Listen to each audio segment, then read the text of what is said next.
Please subscribe and don't forget to press the bell icon to get notified whenever we upload a new video.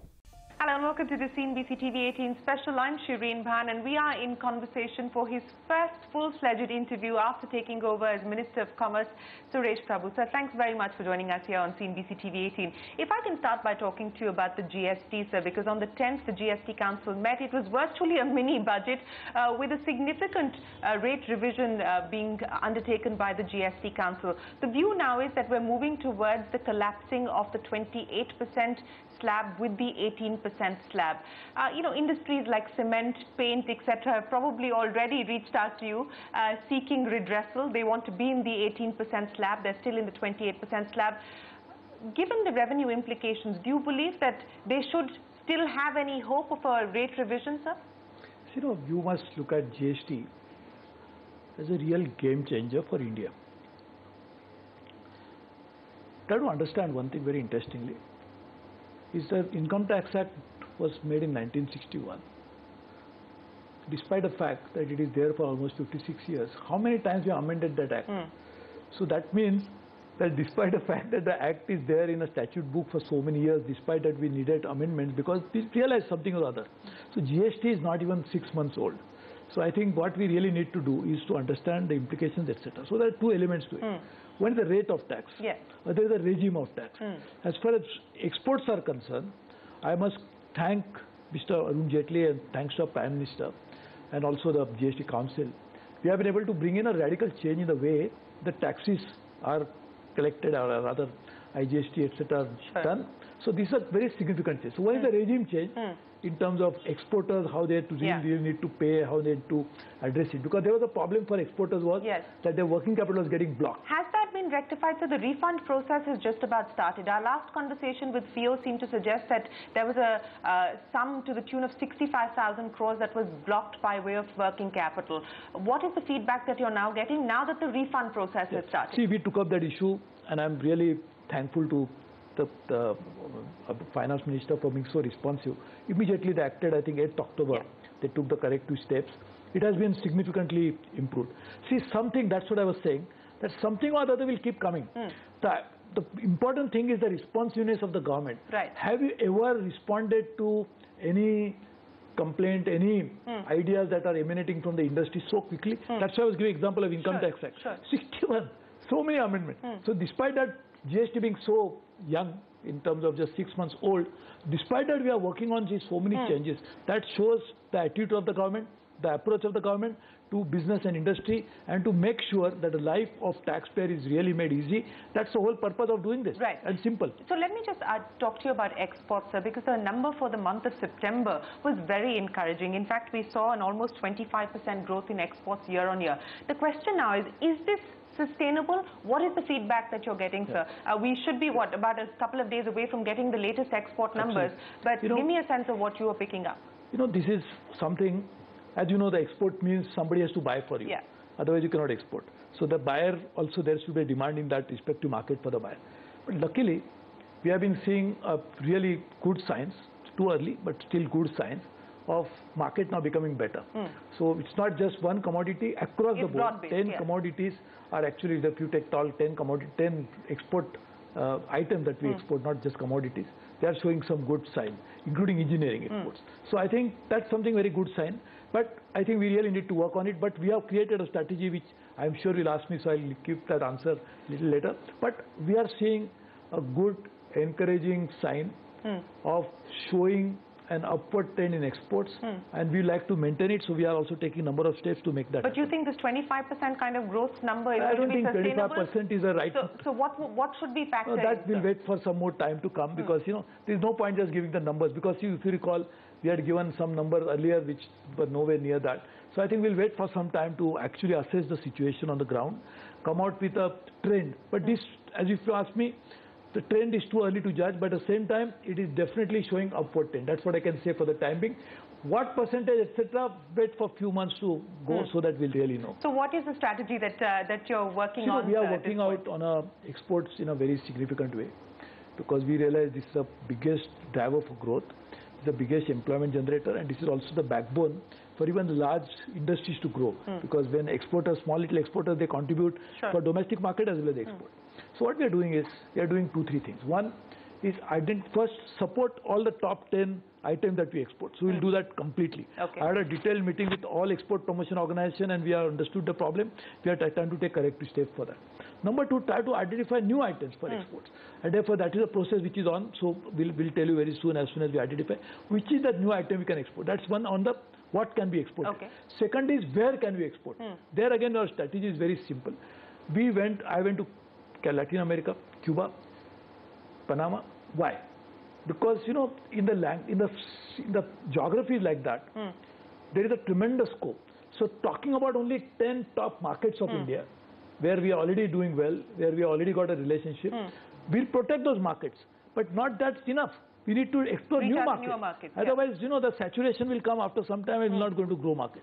So what we are identifying is the countries where even small little share of exports can significantly, aggregating to all the exports will be significantly higher. So we are working on that, number 1. Number 2, also we are trying to find out service exports. See, which is something which has never happened before. So we are not happened in a sense, on the scale. So not just IT. We are going into different kinds of services. We are identifying those services like home care service, which also is a great potential. So we are working on that. Thirdly, we are doing is countries where India has invested a lot of political capital, where we have invested even human resource capital, geopolitical capital over a period of time, strategic capital.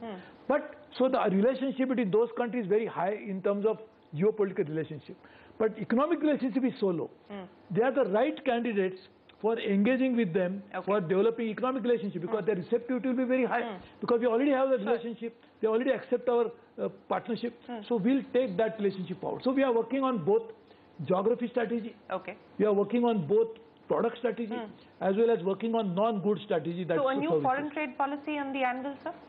Sorry? A new foreign trade policy on the anvil? That we are actually going to have a review of that. In the review, we'll give a proper strategy with some of the points that I mentioned and also more. The idea would be that we'll create a strategy, we'll support the industry with doing that. We leave it to the industry to actually make that happen. So all the export promotion councils, FIO for example, is actually working with us very closely. We are creating like a market strategy. You'll be surprised, we are doing something like a businessman. When he exports something, he prepares his business plan. But for Export Promotion Council, also you must prepare the same business plan. So I have told them to prepare a business plan for each Export Promotion Council. FIO is doing a market research for each country. For example, just now I had a talk with Canadians.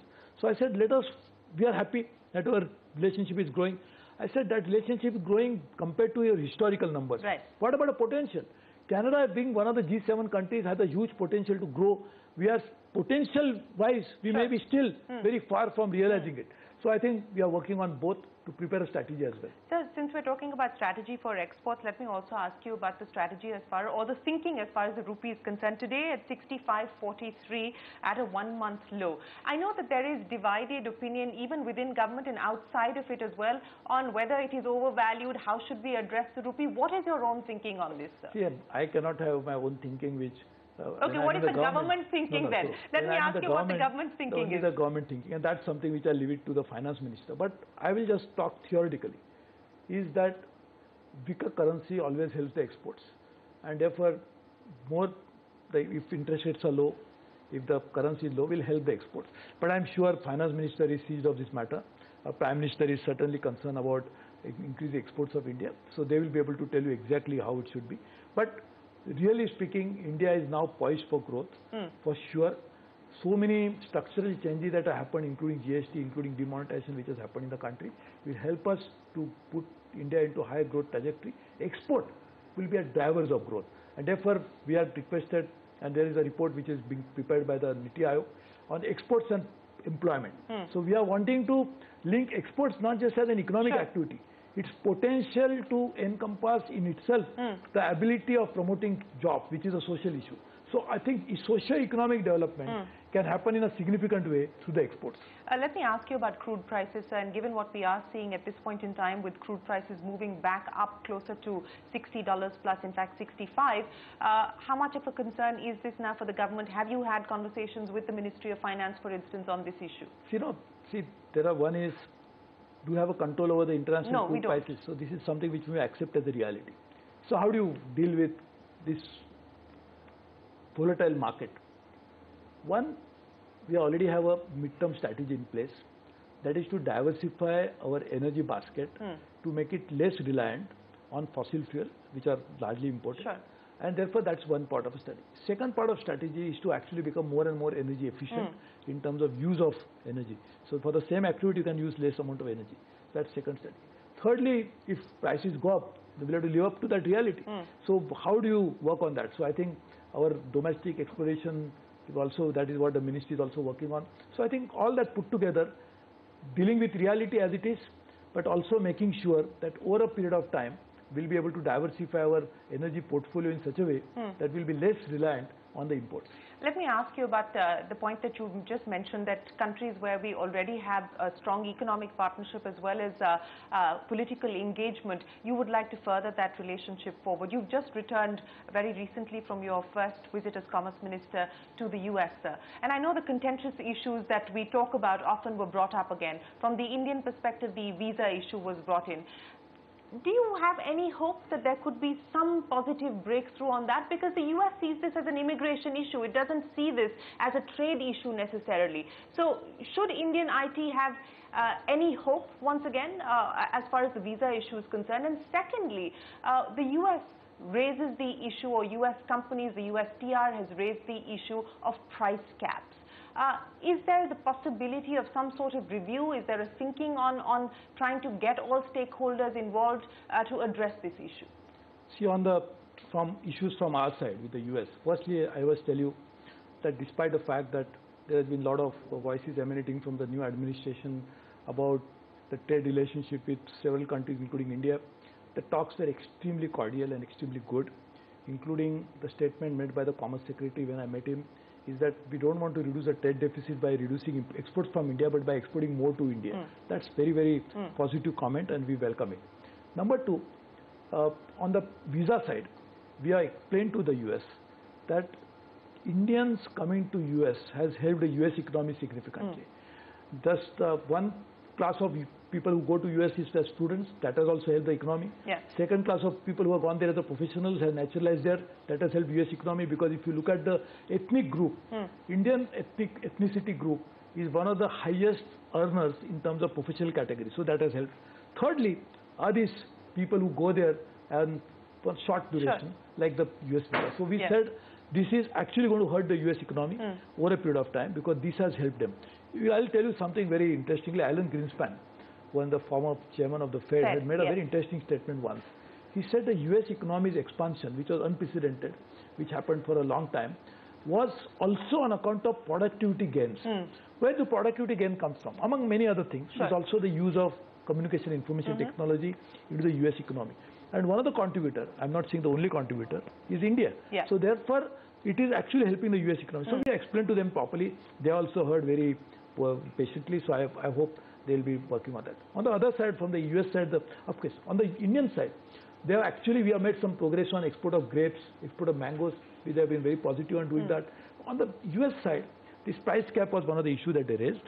We explained to them that we have a NPPA on the Indian side which looks into these issues. So we said we'll pass on their concern to the NPPA.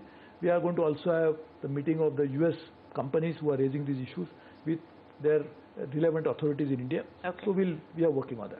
Okay, you're working on that. One of the other issues, and you said that the US Commerce Secretary raised the issue of the trade deficit. Did they also specifically raise the tariff issue, sir? Because President Trump, in a few of his speeches, has called out, not specifically India once or twice, but the issue of high tariffs in countries where the US does business with. He has raised that issue. I mean, a Harley example is one example, for instance. You know, in fact, as I told you, to be very precise, his idea was that to any country which has a trade deficit with other country will always raise the issue. So we raise the issue with China. And the US has the same issue with China. China has a huge trade deficit with US, India, China has a huge trade deficit with India. But when he said very specifically was that, considering probably our relationship with the Prime Minister as well as the President of US, is that we like to export more to India. And therefore on export, we'll definitely work with US. Okay. Let me then ask you, sir, about what we can expect in terms of future action. There is a new industrial policy that's in the works at this point in time. How soon can we expect an announcement on that front? And two, what more can we expect in terms of FDI? I mean, there has been a significant liberalization already of the FDI regime. There are a few items that have been on the table that haven't yet reached a conclusion. For instance, allowing non-food retail as part of the food retail policy. How soon can we expect further movement on the FDI-related matters and also the new industrial policy? See, you're absolutely right. On the industrial policy, the broad idea is to remove all the regulations. So I already set up a committee under the chairmanship of Secretary DIPP to review all the regulation so that we reduce as much regulation as possible. Number two, our idea is to take ease of doing business to the next level, maybe in the top 50 over a period of time. It will not happen in a hurry. But that's the target. We'll take it on that. Thirdly, in the industrial policy, we must identify 6 or 7 or 5 or 6 new emerging industries. So you talk about an iceberg, we see 1/3, you don't see the 2/3. So at least 1/3 you can see. But it is not even iceberg policy, but something which you don't see today, but which is going to emerge tomorrow. So how do you identify those sectors today and take them forward while protecting your existing industries? So we should not abandon the total industry and try to go run for a new industry. So this is going to be the thrust of industrial policy, is to encourage investments into sectors which we'll identify. And we are already working with top global experts to identify such sectors which will find a place into this policy. Also, the present policy which needs modernization, present industry which needs modernization. If you don't do that, they will die natural death over a period of time, like the textile industry in Mumbai, in Ahmedabad. It was called the Manchester of the East, but they didn't modernize. So I think we should try to protect that. So then, of course, we are going to have a wider consultation. I'm sure all of you can offer advice so that we'll take it forward. On the FDI, there are two elements to FDI. One is the policy. Remove sectoral caps, allowing FDI into various sectors. That's one part of the policy which has been done. The sector is getting actual FDI into projects. So that is more important. So enabler was changing the policy. The reality would be when the investments come to the sectors. And so therefore now we are doing country by country analysis. Just now we had a very interesting discussion with the Canadian minister, and he is fully committed to bring more investments into India. We had a similar roadshow in Stockholm, wherein first time Make in India event was organized outside the country. There again we had an overwhelming response. We are working with various we are identifying certain countries from where the FDI can come. So what is the target, sir, then, as far as the FDI? I mean, we've had a good track record for the past year at a record high. What is it that you're targeting now, sir? Target means I would rather fill as much as possible. That's the target. And therefore, what we are doing is also the companies. See, one is a country, but countries don't invest unless it's a socialist country which is centrally command economy. So companies invest. So we are actually now talking to company CEOs. In fact, not all, but most of the Fortune 500 companies, we want to establish one-on-one relationship with them. So we increase the comfort level when they are to make investment to India. We should provide them that support. Because basically, investment is also a real decision in terms of putting money. But what precedes that, actually putting money, is a psychology. So are you comfortable by putting investments to this country? Are you happy doing business in this environment? So to increase that comfort level, to bring in more of sensitivity in terms of making that investment will be safe, will be properly rewarded over a period of time, we are actually going to develop that one-on-one relationship with the country. So that's what we are doing. Additionally, I must tell you something very interesting is we are identifying certain products, which I told you about the new industry as well as the old industry, where we think significant investment can help India to increase the share into manufacturing. So the whole idea is that now we must link all the programs. See, the Prime Minister, when he kept announcing various schemes, he had a complete big picture in mind. If India has to be doubling the size of economy in the next few years' time, when India is going to be the third largest economy of the world, we must have everything in place, because managing a $5 trillion economy is not something which is going to be done with the same tool that we have today. So he talked about Make in India, he talked about ease of doing business in India, he talked about Startup India. So what we are doing is linking all this into one. So that's what even it will partly reflected in the industrial policy, partly also interested into something else. For example, ease of doing business is one very good accepted idea globally. World Bank does that ranking. We are also working on ease of trading.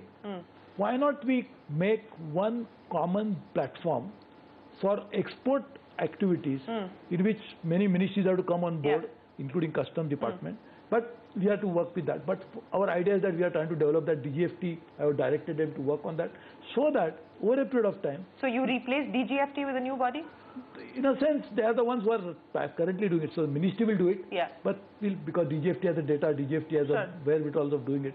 So they will take top consultant, and because they have the information. See, basically, whenever you want to automate something like this, wherever you want to put on a digital platform like this, you need physical information available. So that's available with them. So then let me ask you, because you said that you feel confident about where the economy is today. New projects in the second quarter down 64%. The fall was largely due to an 83% fall in private new project announcements. CapEx levels have fallen to almost 1/3 of FY11 CapEx. The gross capital formation, though, we have seen an uptick. We grew at about 1.6% in the second quarter, but for 5 straight quarters we had seen a fall. Do you believe that we are now on the cusp of seeing momentum picking up from here on? Yeah, absolutely. There's undoubtedly. In fact, there are many things happening which do not capture the attention as much as it should be. For example, the deleveraging of Indian business has started in a big way. See, the companies, if they don't deleverage, then there is no ability for them to borrow more or to invest more. See, one of the challenges that private sector investment in India has not increased significantly for various reasons. But one of the reasons is the high leveraging of those companies. If the deleveraging has started already, that means banks are getting better off, because deleveraging means they will be repaying the loans and therefore they will be doing. Also, that means the ability of the companies to borrow increases, because every company can borrow only limited amount. There's the borrowing power decided by their articles of association, but also by the prudential norms of the banking system. So if the deleveraging is happening, that means more and more investment will come into the private sector in the next few years. Secondly, the industrial production, which is also showing sign of revival. The core sector growth is showing signs of revival. Consumption is also increasing. The tax revenues, both direct tax, personal tax, as well as corporate tax, are showing increase.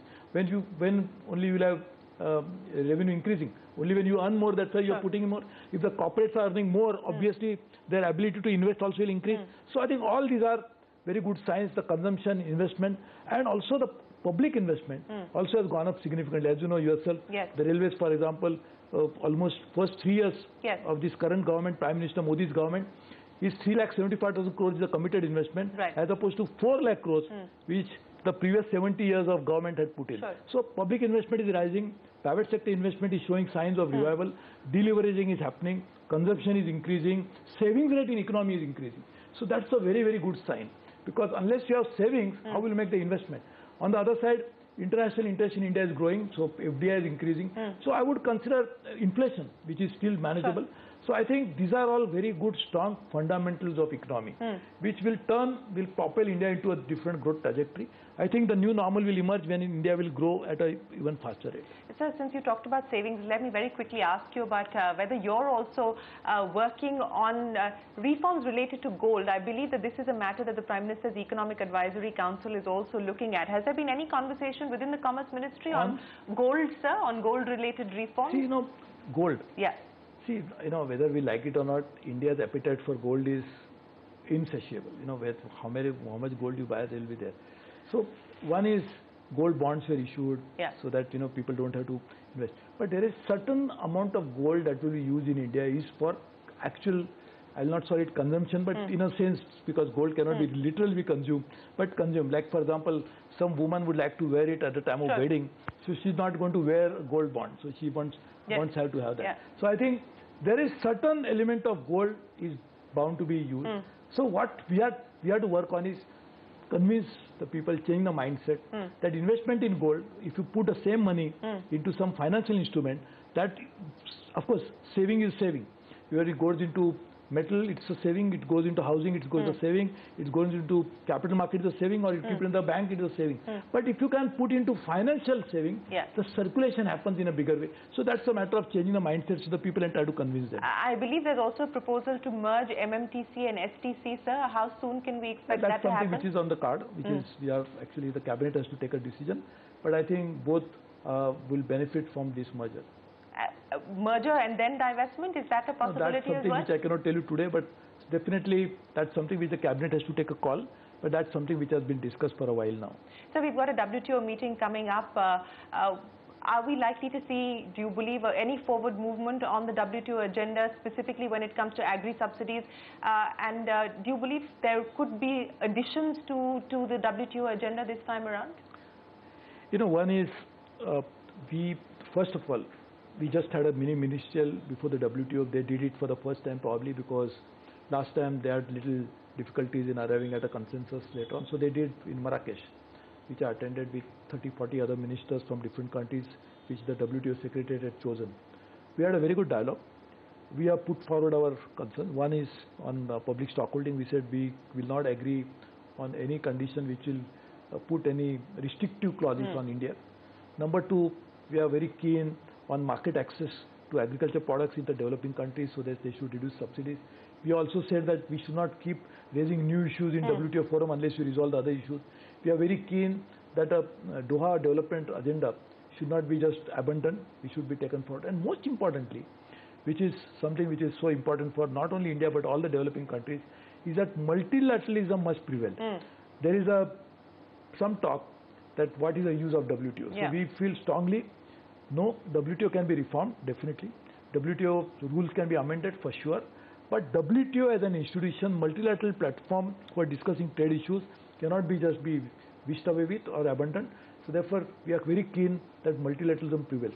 Knowing from the ministers as well as the undertones, what is happening, I don't think we should expect miracle in Buenos Aires. At the same time, what is most important many times is to protect your own position, which we'll do very strongly. Our Prime Minister is certainly very keen to ensure that sovereignty of India lies in the fact that we protect the interest of each and every citizen of India. So whether it is farmers, whether it is small traders, whether it is agriculture as a sector or whether it is trade and services sector, we'll definitely try to protect that, and therefore we'll go forward. Let me end then by asking you, sir, we're almost in that phase where the countdown to the union budget has started. Of course, because of the GST, a lot of the indirect tax action has moved to the level of the GST Council. But what would your key recommendations be for the Union Finance Minister, and what would your priorities be now, sir, as we end this calendar year and start the new year? I'll be very happy, and therefore I'm going to take up with the Finance Minister, is that we must promote exports in India in a significant way. What you give to export is really not a subsidy, it's an investment, because that promotes a strategic interest. See, when you export something outside India, you also develop some economic relationship in that particular country. That builds up bridges with that particular country. It helps domestic economy significantly. So I will be very happy, and I'll be requesting the Finance Minister that try to do as much as possible for the exports. Specific requests, sir? What would the specific interventions be that you would like? The Finance Minister, because if you can consider my request, I will tell you. But the request will be considered by the Finance Minister, so I'll have to talk to him. Just to give us an understanding of what the thinking is. I will tell it to the Finance Minister. When he announces it, you will know what was the specific request. I'm sure he will announce it in the budget. But I am just saying is, as a strategy, India must promote exports in a very significant way. It has a great multiplier on economy. It has a great advantage, and also another thing which we must very clearly appreciate. When we export something, who is manufacturing it? We are manufacturing in India, and we are exporting means the market there is accepting your product. Automatically, you are benchmarking your production capacity and quality to global standards. So by exporting, you are actually helping upgrading India's capability of manufacturing. So I think, I'm sure Finance Minister will do it, and of course I'm sure CNBC will break the news when Finance Minister announces it. So exports will be the #1 priority. Mr. Prabhu, many thanks for joining us here. So always a pleasure to speak with you, and thanks very much for giving us a sense of what we can expect from the Ministry of Commerce. Thank you very much. Thank you for With that, it is time for us to wrap up this CNBC TV18 special from all of us here. Goodbye. Many thanks for watching.